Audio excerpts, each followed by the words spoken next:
दोस्तों, आज की यह सच्ची घटना एक ऐसे केस के बारे में है जिस केस में जब तक अपराधी को फांसी नहीं दी गई तब तक लोगों का गुस्सा शांत नहीं हुआ। लेकिन फांसी होने के कुछ दिन बाद जब अपराधी से जुड़ी कुछ ऐसी सच्चाई बाहर आने लगी जिसने जनता को दो टुकड़ों में बांट दिया। जहां एक तरफ कुछ लोग ये कह रहे थे कि वह अपराधी था, उसके साथ जो भी हुआ सही हुआ और उसे फांसी ही होनी चाहिए थी, लेकिन दूसरी तरफ कुछ लोग का ये भी कहना था कि वह बेगुनाह था, किसी और ने उसको फंसाया था, उसने ये क्राइम नहीं किया था। लेकिन इस पूरी घटना की सच्चाई को जानने के लिए हमारे साथ आखिर तक बने रहे। वीडियो में आगे बढ़ने से पहले हमारे चैनल को सब्सक्राइब और वीडियो लाइक करना बिल्कुल न भूलें और समाज में हो रही ऐसी दिल दहला देने वाली घटनाओं से रूबरू होते रहे ताकि आप भी सावधान रह सके। आइए अब आपको बताते हैं इस घटना के बारे में। वेस्ट बंगाल की राजधानी कोलकाता के भवानीपुर इलाके में आनंद अपार्टमेंट नाम की एक सोसाइटी थी और इसी सोसाइटी की बिल्डिंग की तीसरी मंजिल पर एक परिवार रहता था। इस परिवार के मुखिया नागर दस पारेख थे। उनकी पत्नी का नाम यशोमती बेन था। नागर दस और यशोमती के दो बच्चे थे, एक बेटा भवेश पारेख और एक बेटी हेतल पारेख। साल 1987 में ये परिवार गुजरात से भवानीपुर आकर रहने लगा था। नागर दस का ज्वेलरी का बिजनेस था जो कि कोलकाता में अच्छा खासा चल रहा था और उनकी बेटी Hetal Parekh will and Goldsmith नाम के एक स्कूल में पढ़ती थी जो बाजार कोलकाता में ही पढ़ता था। लेकिन पारेख फैमिली के आनंद अपार्टमेंट्स में आने से पहले सन 1987 में ही इस आनंद अपार्टमेंट में एक सिक्योरिटी एजेंसी के जरिए एक सिक्योरिटी गार्ड को अपॉइंट्स। उसका जन्म वेस्ट बंगाल के कुलदे नामक जगह पर हुआ था और धनंजय ने 1987 में पारेख फैमिली के यहां आने से पहले ही ड्यूटी ज्वाइन कर ली थी। धनंजय मॉर्निंग शिफ्ट में वहां पर ड्यूटी करता था, यानी सुबह 6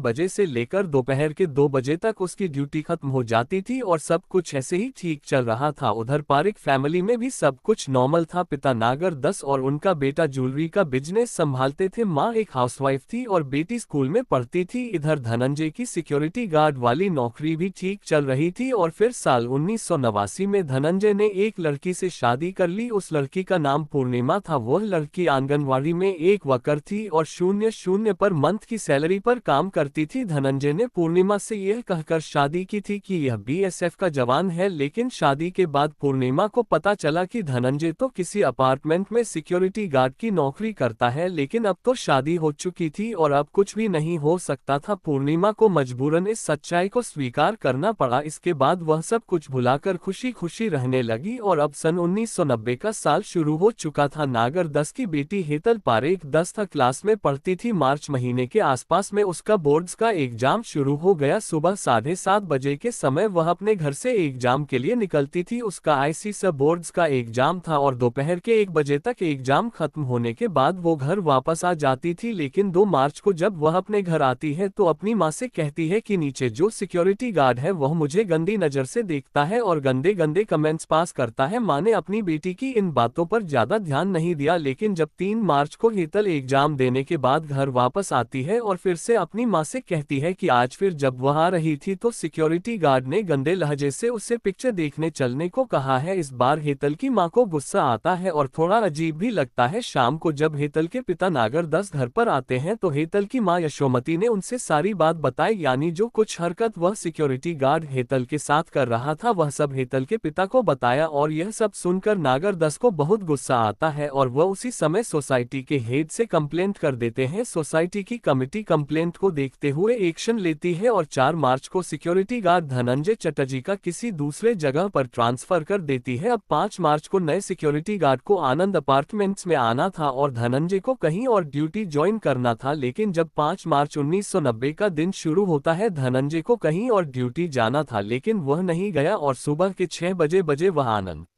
अपार्टमेंट्स में ही आ जाता है और अपनी ड्यूटी शुरू कर देता है। इधर पारेख फैमिली की बात करें तो सुबह ही नागर दस और उनका बेटा अपने काम पर चले गए। सुबह 7:30 बजे तक उनकी बेटी हेतल भी अपने एग्जाम के लिए चली गई और हेतल की मां घर पर ही थी। दोपहर में 1 बजे तक हेतल अपना एग्जाम देकर के घर आ जाती है। यहाँ तक तो सब कुछ ठीक था, लेकिन हर रोज की तरह शाम के 5 बजे हेतल की माँ यानी यशोमती बेन पूजा करने के लिए पास के ही एक मंदिर में जाती है। यानी अब शाम के 5 बज रहे रहे थे और सिक्योरिटी गार्ड धन चटर्जी की शिफ्ट दोपहर 2 बजे ही खत्म हो गई थी, लेकिन अब शाम के 5 बजे बज रहे थे और वह अपने घर नहीं गया था। नाइट शिफ्ट वाले सिक्योरिटी गार्ड भी आ चुके थे, यानी धनंजय अब ऑफ ड्यूटी हो चुका था। उसने वहीं सिक्योरिटी गार्ड रूम में अपने यूनिफॉर्म को उतार कर अपने घर वाले कपड़े पहन लिए। उसने क्रीम कलर की शर्ट और पैंट पहनी थी। अगर एग्जैक्ट टाइमिंग की बात करें तो 5:2 पर हेतल की मां यशोमती मंदिर गई थी और धनंजय ने उनको जाते हुए भी देखा था, लेकिन 5:2 पर धनंजय अपने साथी सिक्योरिटी गार्ड से कहता है कि मैं 3rd फ्लोर पर जा रहा हूं और अभी वापस आ जाऊंगा। नाइट शिफ्ट वाले गार्ड ने 3rd फ्लोर पर जाने का कारण पूछा तो धनंजय ने कहा कि मुझे सिक्योरिटी एजेंसी के मालिक से बात करनी है, उनको बताना है कि मैं जल्द ही नई जगह पर ड्यूटी ज्वाइन कर लूंगा। इसके बाद धनंजय लिफ्ट से 3rd फ्लोर पर चला जाता है और हेतल पारक का घर भी किसी 3rd फ्लोर पर ही था, क्योंकि यह सन 1990 की घटना है और उन दिनों हर किसी के पास टेलीफोन नहीं हुआ करता था, लेकिन हेतल पारक के घर पर एक टेलीफोन था। तो 5:2 पर धनंजय लिफ्ट से 3rd फ्लोर पर जाता है, लेकिन वो जिस सिक्योरिटी एजेंसी के लिए काम करता था तभी उसके मैनेजर आनंद अपार्टमेंट आ जाते हैं। वो नाइट शिफ्ट वाले गार्ड से पूछते हैं कि क्या आज मॉर्निंग शिफ्ट में नए गार्ड ने रिपोर्ट किया था। नाइट शिफ्ट वाले गार्ड ने बताया कि नहीं सर, वो तो नहीं आए थे अभी तक, तो धनंजय ही ड्यूटी कर रहा है। मैनेजर उससे पूछते हैं कि धनंजय कहां पर है। गार्ड कहता है वह तो 3rd फ्लोर पर कुछ काम करने के लिए गया है, अभी थोड़ी देर में आ जाएगा। मैनेजर उसको बुलाने के लिए कहते हैं। फिर गार्ड बिल्डिंग के बाहर आता है और नीचे से धनंजय को आवाज लगाता है, तो धनंजय 3rd फ्लोर की एक खिड़की से चिल्लाकर कहता है कि ठीक है मैं नीचे आ रहा हूं और धनंजय 545 पर लिफ्ट से नीचे आता है। मैनेजर उसको अपने पास बुलाते हैं और उसके कंधे पर हाथ रखकर बाहर जाते हुए उससे कहते हैं। मैनेजर धनंजय से पूछते हैं कि तुमको तो कहीं और रिपोर्ट करना था, तुम वहां क्यों नहीं गए। धनंजय कहता है कि कुछ निजी कारणों के चलते मैं वहां नहीं जा पाया, लेकिन आप चिंता मत करिए, मैं कुछ ही दिनों में ड्यूटी ज्वाइन कर लूंगा। उनके बीच थोड़ी और बातचीत होती है, फिर मैनेजर वहां से चले जाते हैं और 550 के आसपास हेतल पारे की मां मंदिर से अपने घर आनंद अपार्टमेंट आती है। वह लिफ्ट से 3rd फ्लोर पर जाती है और अपने अपार्टमेंट की डोर बेल बजाती है। इसके बाद वो थोड़ा इंतजार करती है, लेकिन दरवाजा नहीं खुलता। जब कई बार बेल बजाने के बाद भी दरवाजा नहीं खुला तो वह दरवाजे को जोर जोर से पीटने लगती है, लेकिन फिर भी अंदर से कोई भी रिस्पांस नहीं मिला। तो फिर हेतल की मां दरवाजे को खोलने की कोशिश करती है, लेकिन दरवाजा तो अंदर से लॉक था। वह अपनी बेटी को जोर जोर से आवाज लगाती है। आवाज सुनकर पड़ोस के कुछ लोग और उनके घर के सर्वेंट्स भी इकट्ठा हो जाते हैं। सभी लोग मिलकर दरवाजे को तोड़ने की कोशिश करते हैं और थोड़ी ही देर में दरवाजा टूट जाता है और हेतल की मां घर के अंदर जाती है। साथ में कुछ पड़ोसी भी अंदर चले जाते हैं। घर के अंदर सारा सामान बिखरा हुआ था। फिर मां अपनी बेटी के रूम में जाती है, लेकिन अंदर जाते ही उनकी चीख निकल गई, क्योंकि अंदर हेतल पारेख लहू लुहान पड़ी थी। शरीर पर चोट के निशान थे, कपड़े फटे हुए थे। हेतल की मां ने तुरंत अपने पति नागर दस को टेलीफोन के जरिए कॉल करके हेतल के बारे में बताया। नागर दस और हेतल के भाई तुरंत अपने घर पर आते हैं और धीरे धीरे ये खबर पूरी बिल्डिंग में फैल गई और हेतल के घर में लोगों का आना जाना शुरू हो गया। रात के 9 बजे पुलिस को फोन करके बुलाया गया। पुलिस आनंद अपार्टमेंट में आती है और बॉडी को पोस्टमार्टम के लिए भेज दिया जाता है। इसके बाद पुलिस घर की छानबीन शुरू करती है। छानबीन के दौरान क्रीम कलर का एक बटन मिलता है जो किसी शर्ट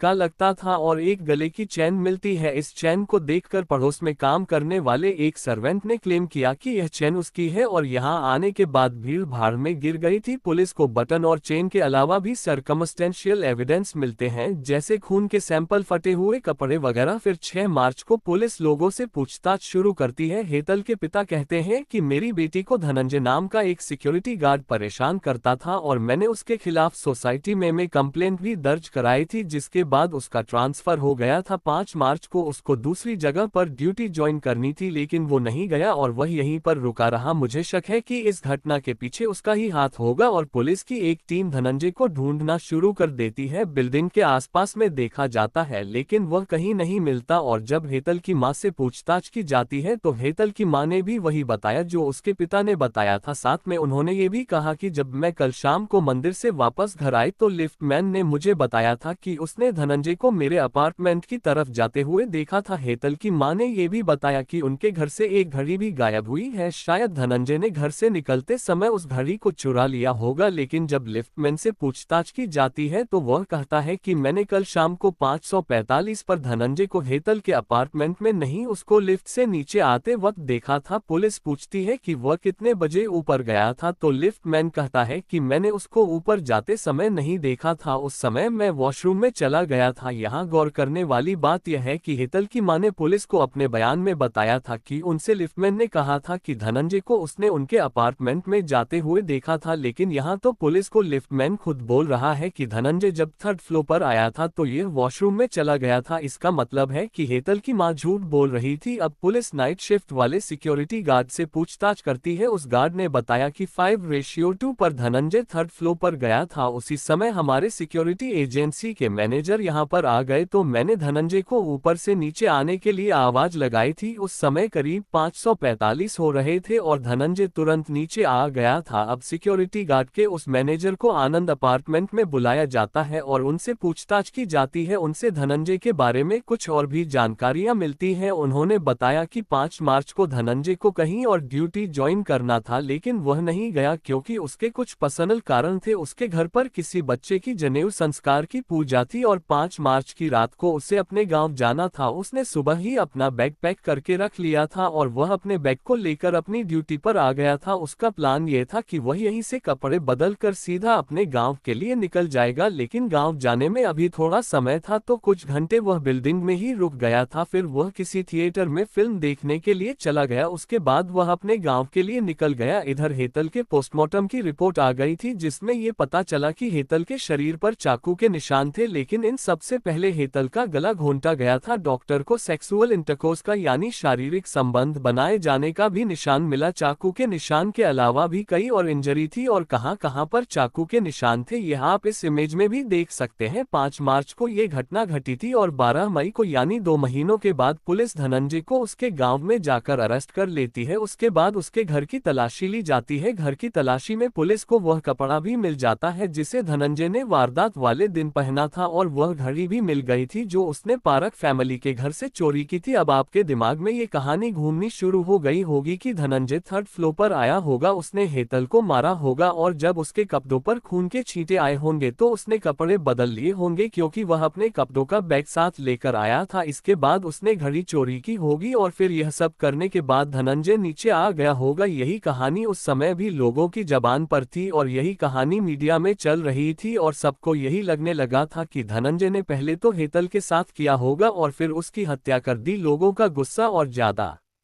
बढ़ता रहा था कि एक सिक्योरिटी गार्ड ने 16 साल की लड़की के साथ ऐसा गंदा और घिनौना काम किया है। लोग सड़कों पर उतरकर फांसी दो के नारे लगाने लगे थे। फिर यह केस कोलकाता के डिटेक्टिव डिपार्टमेंट को सौंप दिया जाता है। धनंजय के खिलाफ चार्जशीट तैयार की जाती है। उस पर कत्ल और चोरी के आरोप लगाए जाते हैं। चोरी का केस इसलिए क्योंकि उसने घड़ी चुराई थी। पुलिस को जो भी एविडेंस क्राइम सीन से मिले थे वह सभी सर्कमस्टेंशियल एविडेंस थे, यानी कोई भी डायरेक्ट एविडेंस नहीं मिला था। कोई भी डायरेक्ट विटनेस नहीं था जिसने धनंजय को हेतल के अपार्टमेंट में अंदर जाते हुए देखा हो या फिर बाहर आते हुए देखा हो। क्राइम सीन से जो चेन मिली थी वह पड़ोस में काम करने वाले एक सर्वेंट की थी और जो क्रीम कलर का बटन मिला था वह धनंजय के घर से मिली क्रीम कलर की शर्ट से मैच कराया गया, लेकिन फॉरेंसिक टीम कंफ्यूज थी कि यह बटन इसी शर्ट का है या नहीं। और फिर अलीपुर सेशन कोर्ट में मुकदमा शुरू होता है और जितने भी गवाह मिले थे वह सब के सब कोर्ट में जाते ही अपने बयान से पलट जाते हैं। पड़ोस में काम करने वाला सर्वेंट जिसकी चैन हेतल के घर पर मिली थी वो आदमी कहता है कि मैंने वो चैन धनंजय को गिफ्ट में दी थी और जब धनंजय हेतल के घर पर आया होगा तो वो चैन वहां गिर गई होगी। बाकी के गवाह भी ऐसे ही अपनी अपनी कहानी सुना रहे थे जैसे उन्हें पूरा विश्वास हो कि धनंजय ने ही इस वारदात को अंजाम दिया है और फिर पुलिस ने भी अपनी रिपोर्ट इन गवाहों के आधार पर ही तैयार की थी। धनंजय चटर्जी बार बार कहता रहा कि इस सब के पीछे उसका कोई भी हाथ नहीं है, उसने हेतल को नहीं मारा है और उसने कहा कहा था कि वह तो किसी के कत्ल के बारे में सोच भी नहीं सकता है, वह बार बार यही कहता रहा था। इधर अलीपुर सेशन कोर्ट ने सारे सबूतों और गवाहों को देखकर और समझकर धनंजय को फांसी की सजा सुना दी। फिर यह मामला कोलकाता के हाई कोर्ट में चला गया, वहां से भी धनंजय को फांसी की सजा सुनाई गई। फिर यह केस सुप्रीम कोर्ट में चला और यहाँ पर भी सुनवाई होती है। कोर्ट का मानना था कि इस आदमी के ऊपर लोगों की सुरक्षा की जिम्मेदारी थी क्योंकि यह सिक्योरिटी गार्ड था, लेकिन इसने तो एक ही नियस क्राइम किया है। सुप्रीम कोर्ट से भी इस केस को rarest of the rare case मानकर धनंजय को फांसी की सजा सुना दी जाती है, लेकिन उस समय भी धनंजय यही कहता रहा कि वह बेकसूर है, उसने कोई भी क्राइम नहीं किया है। इसके बाद 25 जून 2004 को फांसी का दिन तय किया गया, लेकिन 24 जून को धनंजय ने प्रेसिडेंट के पास मसी पिटीशन भेज दी, जिस वजह से फांसी की डेट को कैंसिल कर दिया गया। लेकिन कुछ ही दिनों में प्रेसिडेंट ने धनंजय की मसी पिटीशन को रिजेक्ट कर दिया। ये तो जाहिर सी बात थी कि जिस आदमी ने 16 साल की बच्ची के साथ ऐसी हरकत की है उसको माफी कैसे मिल सकती थी। मसी पिटीशन रिजेक्ट होने के बाद फांसी की तारीख, टाइम और जगह ये सब तय किया गया और वह था 15 अगस्त सन 2004 सुबह के 4:30 बजे अलीपुर सेंट्रल जेल। लेकिन जब धनंजय की फांसी की खबर बाहर आने के बाद धनंजय के फेवर में ह्यूमन राइट्स के लोग प्रोटेस्ट करने लगे कि किसी भी इंसान के पास किसी को मारने का कोई भी अधिकार नहीं है। अब धनंजय के लिए भी बहुत सारे लोग प्रोटेस्ट करने लगे थे, लेकिन इन सभी प्रोटेस्ट का किसी पर कोई भी असर नहीं हुआ और जब 15 अगस्त 2004 की सुबह 4 बजे के आसपास धनंजय को जेल स्टाफ वाले उठाते हैं, उसे नहलाया जाता है। धनंजय के लिए नए कपड़े भी लाए गए थे, नहला कर उसे नए कपड़े दिए गए थे। उसके बाद पुलिस वाले धनंजय को फांसी वाली जगह पर लेकर जाते हैं और जाते हुए धनंजय एक पुलिस वाले से यह पूछता है, क्या मेरे मरने के बाद भी यह इन्वेस्टिगेशन चलती रहेगी और क्या असली कातिल पकड़ा जाएगा? लेकिन पुलिस वाला उसे कुछ भी जवाब नहीं देता। अब ये लोग धनंजय को लेकर फांसी वाले कमरे में पहुंचते हैं और सारी औपचारिकताओं को पूरा किया गया। वहां पर डॉक्टर्स भी मौजूद थे और फिर धनंजय को नाता मलिक झल्ला को सौंप दिया गया। धनंजय को फांसी देने की तैयारी हो चुकी थी। धनंजय अपने आखिरी समय में भगवान से प्रार्थना करता है कि इसका घर और परिवार सब सुखी रहे और स्वस्थ रहे। और धनंजय ने वहां खड़े लोगों से ये भी कहा था कि मैं गुनहगार नहीं हूं और मैंने कत्ल नहीं किया है, मुझे तो फंसाया गया है, मैं एक गरीब इंसान हूं, तो मेरी बात कौन सुनेगा। इसके बाद 4:30 बजे अलीपुर सेंट्रल जेल में धनंजय को फांसी दे दी गई। कुछ देर के बाद डॉक्टर्स धनंजय के पास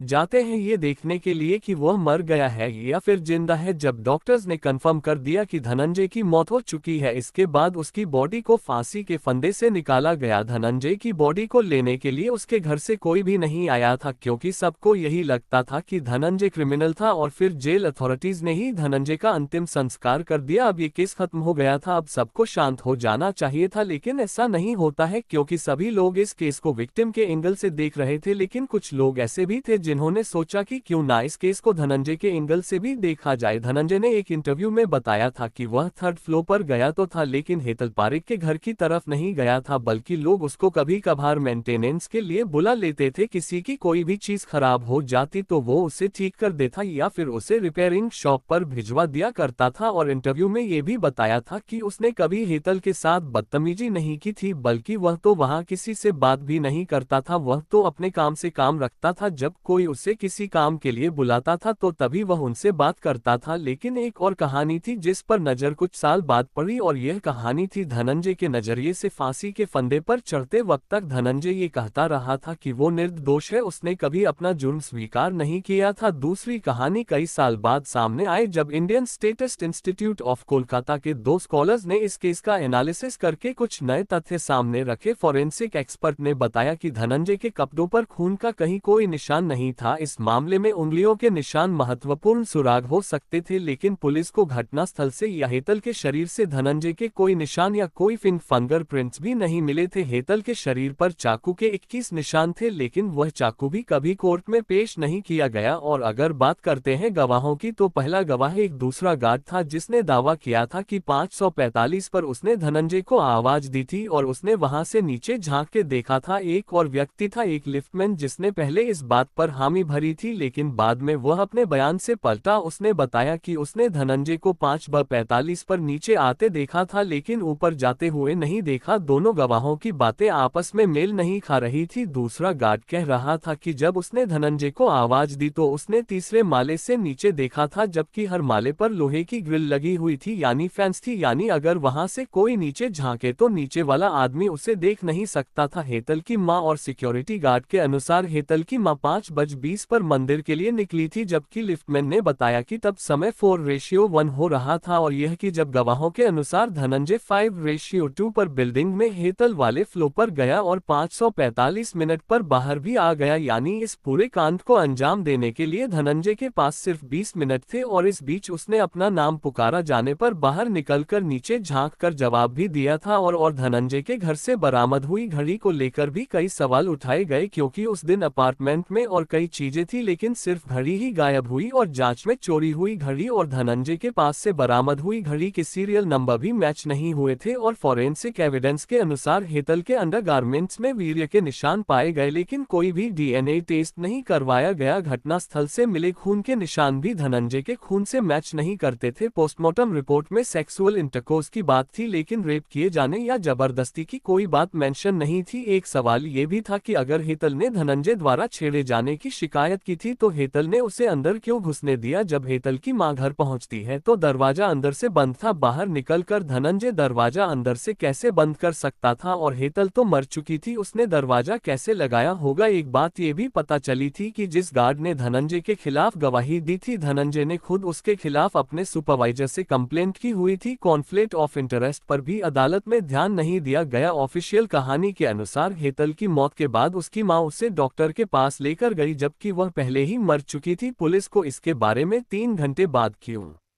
बताया गया। सुनवाई के बाद हेतल की मां ने शहर क्यों छोड़ दिया, और कई बार वह ट्रायल में भी नहीं आए, और फिर जल्दी ही हेतल के पिता और ने भी शहर छोड़ दिया। धनंजय के खिलाफ जिस शिकायत की बात की गई थी उसकी कॉपी कभी कोर्ट में पेश नहीं हुई। सबूतों की जिस लिस्ट को अदालत में पेश किया गया उस पर किसी चाय वाले के हस्ताक्षर थे। इन सब दलीलों को सुनकर भी कुछ लोग धनंजय को मिली फांसी की सजा से सहमत हो सकते हैं, जो गलत नहीं है। बिल्कुल संभव है कि इस मामले में दोषी धनंजय था, लेकिन एक बात समझना जरूरी है, और वह बात यह है कि न्याय इंसान का बनाया हुआ कॉन्सेप्ट है, यानी कुछ गलत हो तो उसकी सजा मिलनी चाहिए, लेकिन झूठ भी इंसान का बनाया कॉन्सेप्ट है। इसलिए किसी के कह देने भर से कोई दोषी नहीं होता। इसलिए सजा देने और न्याय दिलाने के लिए कानून बनाया गया है, जिसका पालन अगर सावधानी से ना किया जाए तो किसी गुनाहगार को छूट मिल सकती है और किसी बेगुनाह को फांसी। चूंकि कानून इंसानी सिस्टम है, इसलिए गलतियां होना लाजमी है, क्योंकि इंसान का बनाया है, परफेक्ट नहीं हो सकता। और यही समझकर नीति निर्माताओं ने कानून में इस बात का भी ध्यान रखा। इसलिए कानून का मूल भाव यह माना गया कि गलती से गुनहगार छोड़े जाए तो ये फिर भी स्वीकार्य होगा, लेकिन गलती से किसी बेगुनाह को सजा हो जाए ये कतई स्वीकार्य नहीं। और फांसी के केस में तो ये सिद्धांत और भी जरूरी हो जाता है, क्योंकि आम सजा में गलती हो जाने पर व्यक्ति को रिहाई या हर्जाना मिल सकता है, लेकिन फांसी में यह मुमकिन नहीं, क्योंकि फिर आप उसे वापस नहीं कर सकते। इसलिए फांसी की सजा देते समय ये ध्यान देना बहुत जरूरी होता है कि मामला रेयरेस्ट ऑफ द रेयर हो। साथ ही ये तय करना भी जरूरी है कि केस किसी भी रीजनेबल डाउट से परे हो, कोई भी लॉजिक का सवाल बाकी ना रहे कि जिस व्यक्ति पर आरोप लगाया गया है, जिस पर दोष साबित होना है, उसी ने ये किया होगा। लॉजिक फॉलो होना चाहिए। बाकी धनंजय का केस किसी भी संदेह से परे था या नहीं, यह आप स्वयं तय कर सकते हैं। दोस्तों, इस घटना को सुनाने का उद्देश्य किसी का दिल दुखाना नहीं है, किसी को परेशान करना नहीं, बल्कि आपको जागरूक करना है, आपको सचेत करना है। दोस्तों, इस पूरी घटना के बारे में आपकी क्या राय है, कमेंट बॉक्स में जरूर बताएं। और अगर हमारी मेहनत पसंद आई हो तो इस वीडियो को लाइक करते हुए शेयर भी करें। अगर आपने अब तक चैनल को सब्सक्राइब नहीं किया है तो हमारे चैनल को सब्सक्राइब कर लीजिए। धन्यवाद।